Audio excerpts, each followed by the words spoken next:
Film berawal dari Beijing, China, tepatnya di sebuah perguruan kungfu yang dikelola oleh seorang pria tua bernama Master Han. Di tengah proses belajar mengajar, tiba-tiba datang seorang ibu-ibu yang mencari anaknya dan berniat untuk meminta anaknya agar berhenti berlatih kungfu karena rupanya si ibu berencana untuk hijrah ke luar negeri. Awalnya si anak yang bernama Li Feng tidak mau menemui ibunya karena dia masih mau berlatih. Hingga Li Feng meminta pada Master Han untuk memujuk ibunya agar mengizinkan Li Feng untuk tetap belajar kungfu. Alih-alih mendapatkan izin, si ibu yang tahu bahwa Li Feng tengah bersembunyi di balik pintu dan menguping pembicaraannya. Si ibu menitip pesan pada Master Han untuk memberitahu Li Feng bahwa ibunya akan pindah ke New York karena urusan pekerjaan dengan suara tinggi, agar Li Feng mendengarnya secara langsung. Mendengar hal itu, tentu saja Li Feng terpaksa harus ikut ibunya pindah.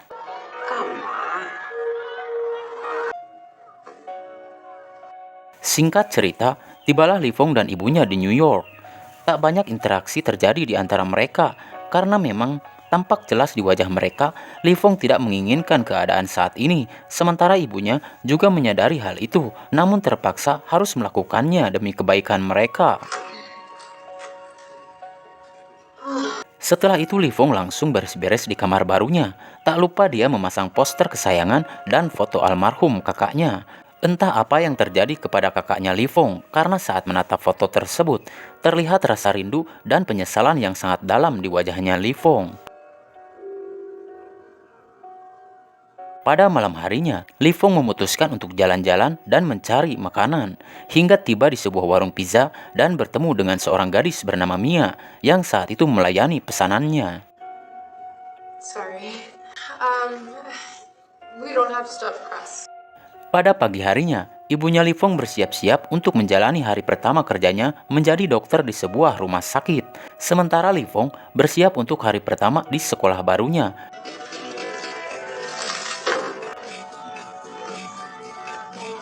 Dan dalam perjalanan pulang sekolah, tanpa sengaja, Li Feng kembali bertemu dengan Mia yang tengah membereskan barang belanjaannya. Saat Li Feng membantu Mia, saat itu Li Feng mengetahui bahwa Mia adalah anak dari pemilik warung pizza yang bernama Victor. Right. Rupanya Mia juga belajar di sekolah yang sama dengan Li Feng, hingga mereka memutuskan untuk jalan bersama.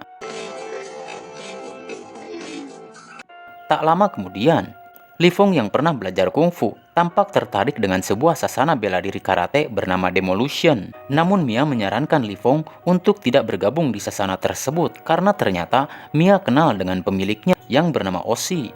Ditambah lagi ada mantan Mia yang bernama Connor yang menjadi salah satu anggotanya yang menjadi petarung terbaik dan menjuarai turnamen karate 5 wilayah yang sampai saat ini belum terkalahkan. Not long enough.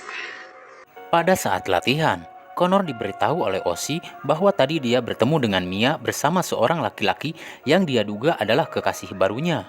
Mendengar hal itu, Connor yang masih cinta pada Mia tentu saja merasa gerah. Hingga pada suatu hari, saat Mia dan Li Feng naik kereta, tanpa sengaja mereka bertemu dengan Connor. Saat itu Connor sengaja mencari gara-gara dengan menggoda Mia, hingga Li Feng menegur Connor untuk menghentikan aksinya. Merasa akan terjadi keributan, Mia pun mengajak Li Feng untuk segera pergi. Namun malah ini yang terjadi.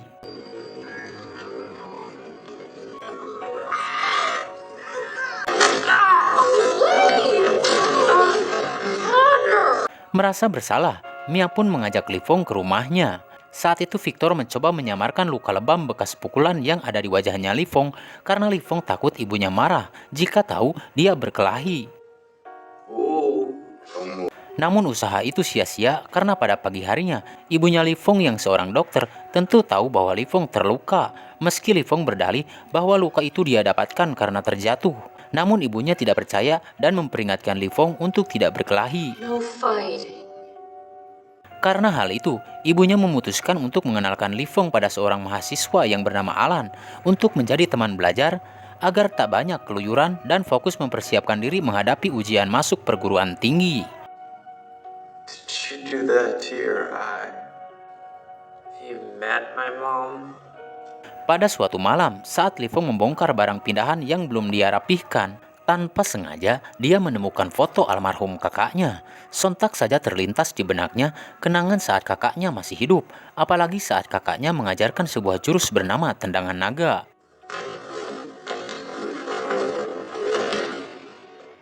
Dengan penuh kesabaran dan kasih sayang, kakaknya terus memberi arahan dari awal sampai Li Feng berhasil menguasai jurus tersebut.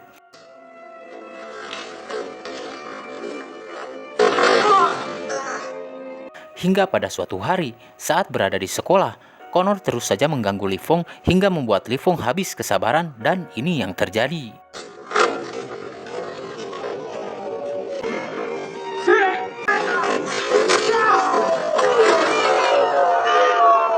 Tanpa diduga, saat Li Feng menggunakan jurus tendangan naga, ternyata Connor berhasil mematahkan jurus tersebut dan berhasil menjatuhkan Li Feng.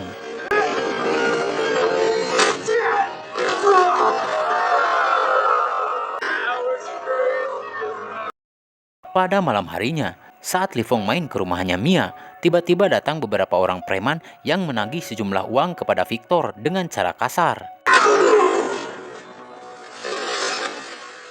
Melihat hal itu, terpaksa Li Feng pun mengerahkan seluruh kemampuannya untuk menolong Victor hingga ini yang terjadi.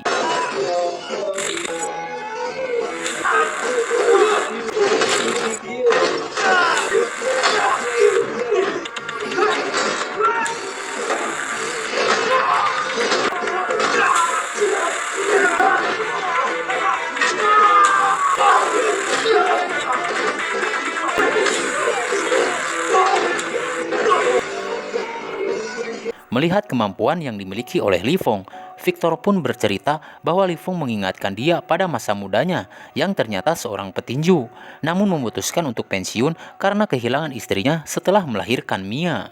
Best thing to ever happen. Terlepas dari ceritanya, setelah melihat bakat luar biasa yang Li Feng miliki, rupanya Victor berencana untuk kembali ke dunia tinju agar bisa menghasilkan uang lebih untuk membayar hutang-hutangnya, dan Victor meminta Li Feng untuk melatihnya.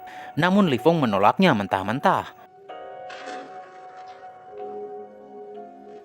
Namun karena Li Feng memang dasarnya orang yang baik dan ingin membantu Victor, lepas dari teror para preman penagih hutang, Li Feng pun memutuskan untuk menceritakan masalahnya pada Master Han. Saat itu Master Han mendukung dan menyarankan Li Feng untuk membantu orang lain karena sejatinya ilmu itu harus diamalkan. Mendapat dukungan dari Master Han, Li Feng pun langsung menemui Victor dan menyanggupi permintaan Victor. Namun pada saat berlatih, mereka ketahuan oleh Mia dan berakhir kena ceramah oleh Mia. Since when do we close at 8 o'clock?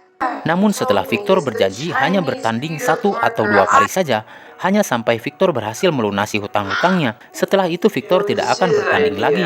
Ditambah lagi Li Feng meyakinkan Mia bahwa semua akan baik-baik saja. Mia pun akhirnya setuju. Hingga di hari-hari berikutnya, Li Feng mengajari Victor dengan metode dasar bahwa semua aktivitas sehari-hari adalah bagian dari latihan. Selain untuk mempersingkat waktu, Victor pun tidak perlu meninggalkan pekerjaannya.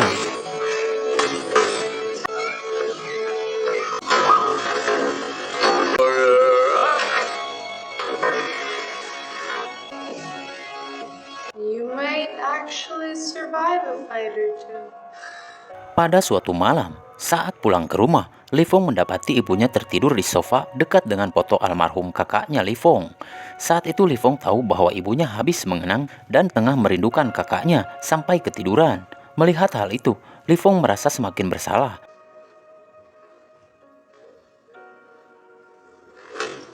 Hingga pada esok harinya, Victor melihat Li Feng seperti orang yang sedang frustasi. Dilihat dari cara dia berlatih yang penuh dengan amarah. Kemudian Victor pun mencoba mengajak Li Feng untuk bercerita. Dan akhirnya Li Feng pun mengungkapkan apa yang membuat hidupnya dihantui rasa bersalah. Bahwa dulu Li Feng dan kakaknya sama-sama belajar kungfu dari Master Han. Selain menjadi seorang saudara yang baik, kakaknya Li Feng juga bisa menjadi sahabat sekaligus panutan bagi Li Feng. Yang karena bakatnya yang luar biasa, kakaknya Li Feng berhasil menjuarai sebuah turnamen kungfu. Namun pada suatu malam, saat Li Fong jalan-jalan bersama kakaknya, tiba-tiba mereka dikeroyok oleh sekumpulan pemuda yang tidak menerima kekalahan dalam turnamen kungfu karena kalah jumlah. Kakaknya Li Fong meminta Li Fong untuk segera kabur, namun tanpa diduga, salah satu dari musuh mengeluarkan sebilah pisau dan menusuk kakaknya. Saat itu Li Fong hanya bisa terdiam kaku tanpa bisa berbuat apa-apa, hingga kakaknya meninggal dalam perjalanan ke rumah sakit.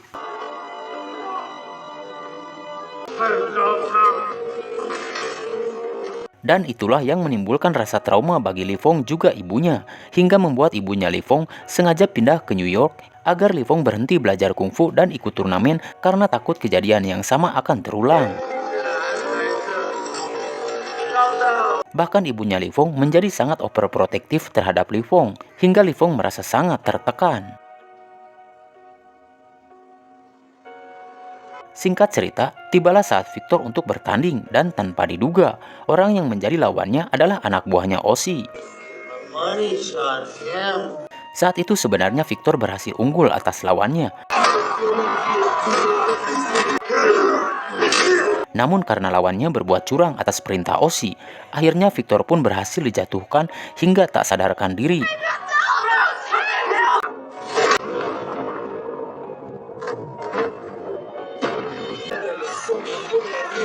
Karena Victor terluka parah, Mia segera membawa Victor ke rumah sakit. Namun saat Mia meminta bantuan pada Li Fong, saat itu Li Fong hanya bisa terdiam kaku karena merasa bersalah hingga rasa traumanya kembali menghantui. Saat di rumah sakit, secara kebetulan, dokter yang menangani Victor adalah ibunya Li Fong. Hingga setelah ibunya tahu Li Fong terlibat, Li Fong pun kena semprot ibunya. No fighting. Hingga di hari-hari berikutnya, Li Fong semakin frustasi dan terus menyalahkan dirinya. Bahkan Li Fong tak sanggup menjenguk Victor di rumah sakit karena tidak tahu apa yang harus dilakukan dan dikatakan kepada Mia. Sementara Mia menganggap ketidakhadiran Li Fong menjenguk ayahnya adalah bentuk pelarian dari rasa tanggung jawab. Pada suatu malam, saat pulang ke rumah, Li Fong menyadari ada penyusup di rumahnya. Hingga ini yang terjadi.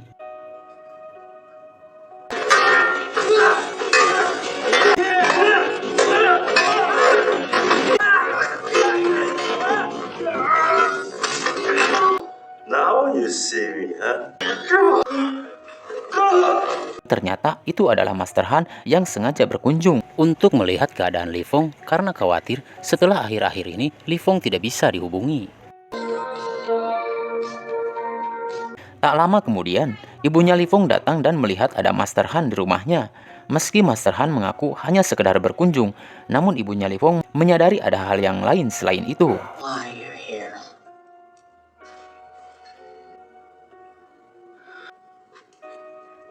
Setelah mendengar Li Fong menceritakan semua yang terjadi, Master Han pun mengajak Li Fong untuk menjenguk Victor di rumah sakit dan belajar untuk bertanggung jawab dan menghadapi semuanya.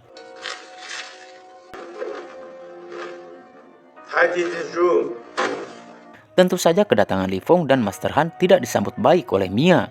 Berbeda dengan Victor yang menyadari bahwa semua ini bukan salahnya Li Fong. Kemudian Master Han pun mempunyai rencana untuk membereskan masalah ini, yaitu sebagai bentuk tanggung jawab. Li Fong harus mengikuti turnamen karate 5 wilayah yang rupanya Li Fong juga sempat ingin mengikutinya untuk membalaskan dendam Li Fong dan Victor kepada Connor dan Osi, juga untuk melawan rasa traumanya Li Fong selama ini dan meyakinkan ibunya Li Fong bahwa Li Fong mampu menghadapi kerasnya dunia. Setelah itu Master Han meminta Li Fong untuk mempersiapkan diri dan mencari tempat untuk berlatih karena waktunya tinggal 10 hari menuju turnamen 5 wilayah. Wait, you're gonna what? Beruntung Alan mau membantu dan berhasil menemukan tempat berlatih yang sepi untuk Li Fong. Sementara Master Han mendatangi sebuah dojo milik mendiang sahabat lamanya yang bernama Keisuke Miyagi, yang saat ini dojo tersebut diteruskan oleh muridnya yang bernama Daniel. New Mr. Miyagi?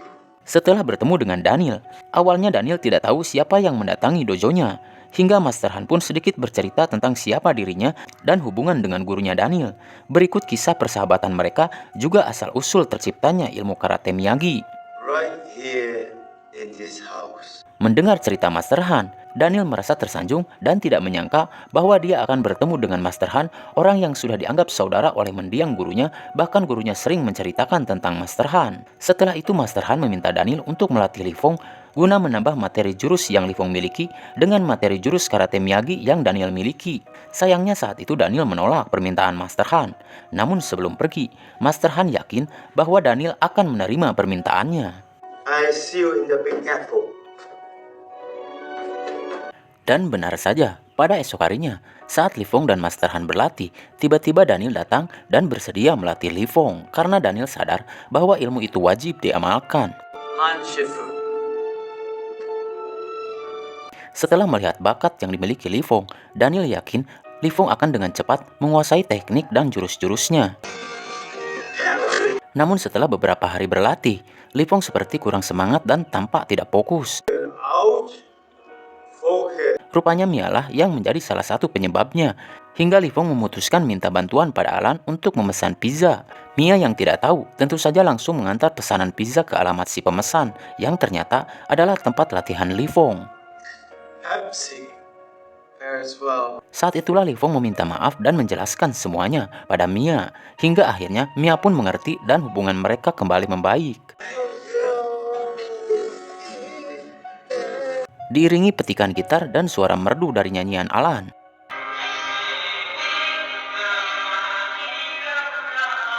Singkat cerita, turnamen 5 wilayah pun tiba. Di babak penyisihan, Li Fong dan Connor berhasil mengalahkan lawan-lawannya.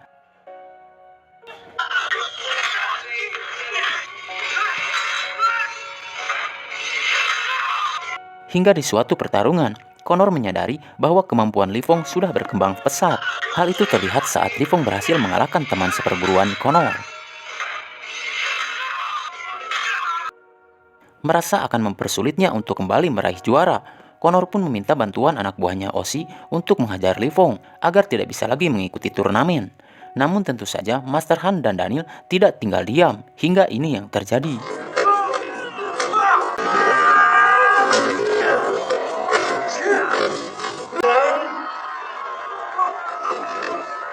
Setelah Master Han dan Daniel melihat kemampuan Connor yang memang luar biasa dan ganas seperti harimau, Connor akan menjadi lawan yang berat, hingga Li Fong harus mencari siasat dan cara untuk mengalahkannya. Berbekal pengalaman dari pertarungan Li Fong dan Connor saat di sekolah, Daniel pun mempunyai ide, yaitu memasang jebakan dengan jurus tendangan naga milik Li Fong yang dulu berhasil dipatahkan oleh tendangan maut milik Satria Connor Hitam. Namun Li Fong harus berlatih melakukan gerakan merendahkan badan guna menghindari tendangan maut Connor dan melepaskan serangan terakhir, yaitu sapuan kesengsaraan. Is that a good teacher? Setelah semua sepakat, Daniel dan Master Han meminta Li Fong berlatih di sebuah palang tempat masuk antrian tiket kereta. Hingga setelah gagal dalam beberapa kali berlatih, akhirnya Li Fong berhasil menguasainya. Get back up. Stop hitting your head. Under the kick.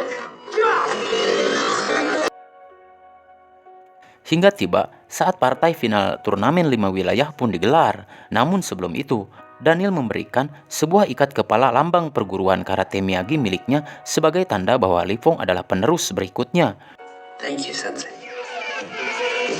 Sementara Master Han meyakinkan ibunya Li Fong bahwa Li Fong adalah anak yang hebat yang tak perlu terlalu dikekang. Hingga ibunya Li Fong akhirnya menemui Li Fong dan memberi dukungan penuh pada Li Fong dan melepaskan semua tekanan dan beban yang Li Fong alami selama ini. Go kick his ass.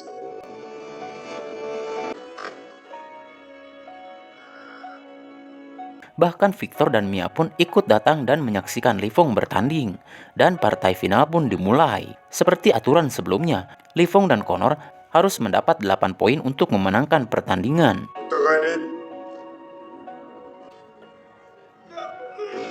Saat itu skor Li Fong sempat tertinggal jauh karena mendapat serangan beruntun dari Connor.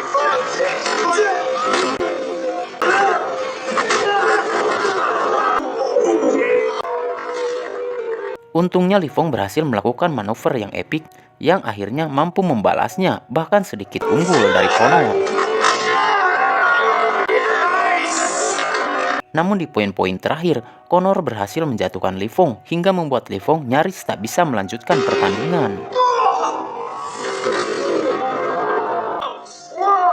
Namun berkat semangat yang diberikan oleh orang-orang tercintanya, Li Fong akhirnya bangkit dan bersiap untuk melakukan serangan terakhir, yaitu jurus tendangan naga sebagai jurus jebakan.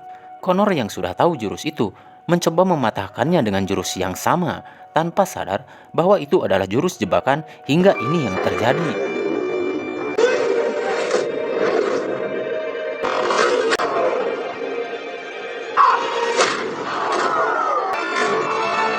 Hingga akhirnya jurus sapuan kesengsaraan berhasil dilakukan dan membuat Li Fong memenangkan pertandingan itu. Namun Connor tak terima dan berniat menyerang Li Fong dari belakang.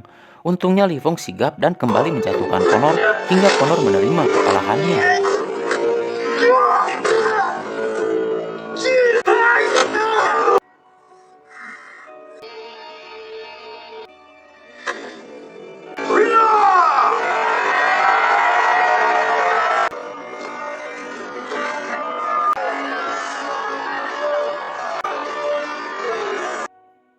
Beberapa hari kemudian, Li Fong dan yang lainnya berkumpul untuk merayakan keberhasilan Li Fong di warung pizza milik Victor. Yang berkat keberhasilan Li Fong menjuarai turnamen 5 wilayah, warung pizzanya Victor semakin ramai. Dan film pun tamat.